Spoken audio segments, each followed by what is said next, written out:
3 years, it's been a struggle. A lot of things have changed in healthcare, and you know, we try and continue to move with those changes and try and make it a better patient experience from start to finish. And you know, you see our struggles, but we're learning, and that's one of the reasons we have a patient family advisory council, to kind of make those steps and learn from you guys.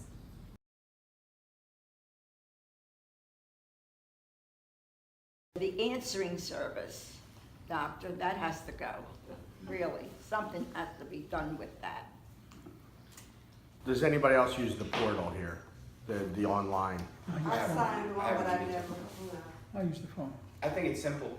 If I need to get a message to you, and I think by hanging that phone up and calling back is going to get the message to you faster than being put in a queue, Yeah. I'm going to do it 100% of the time, and I'm going to call you back. So I need the information before I make my decision to hang up or to go into the queue, has to be coming from you. That it's not going to get any faster. You're not going to get back to me any faster by hanging up and doing that. Nothing's being done properly.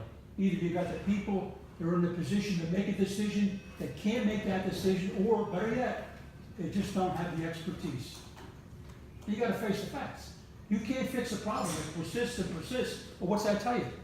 You got to be replaced. You have to be replaced. Well, That's the bottom line.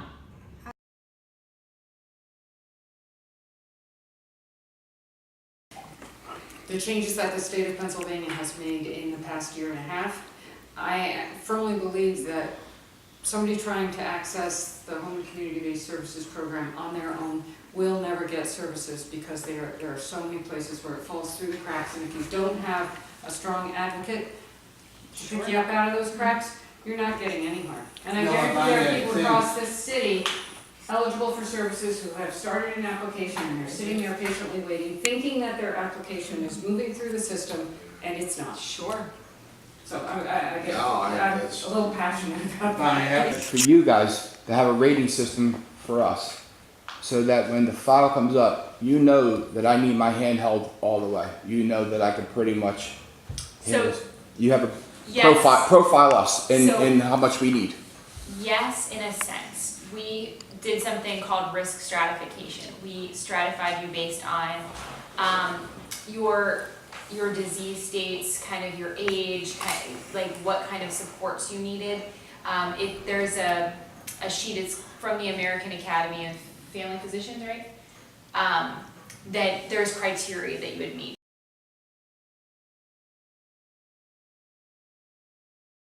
If your health fails as a patient, it affects you. Yes. I've learned this from Jimmy. If my health fails, Yes. okay, you might not get paid on Yes. other people, let alone myself, I believe, or me, That a is year from now.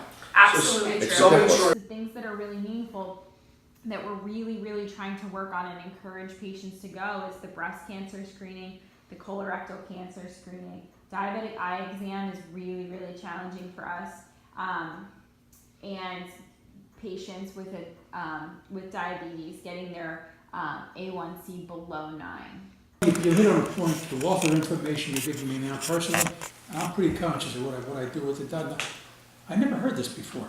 Yeah. Yeah, It's a lot I know. clearer, and it's on a good plane where you could understand where you're coming from, your sentiment of what you're saying. As somebody, for me, as an outsider looking in now, my viewpoint now is a lot greater of what you're telling me than what it was in the first meeting we had, because of what you're telling me right now.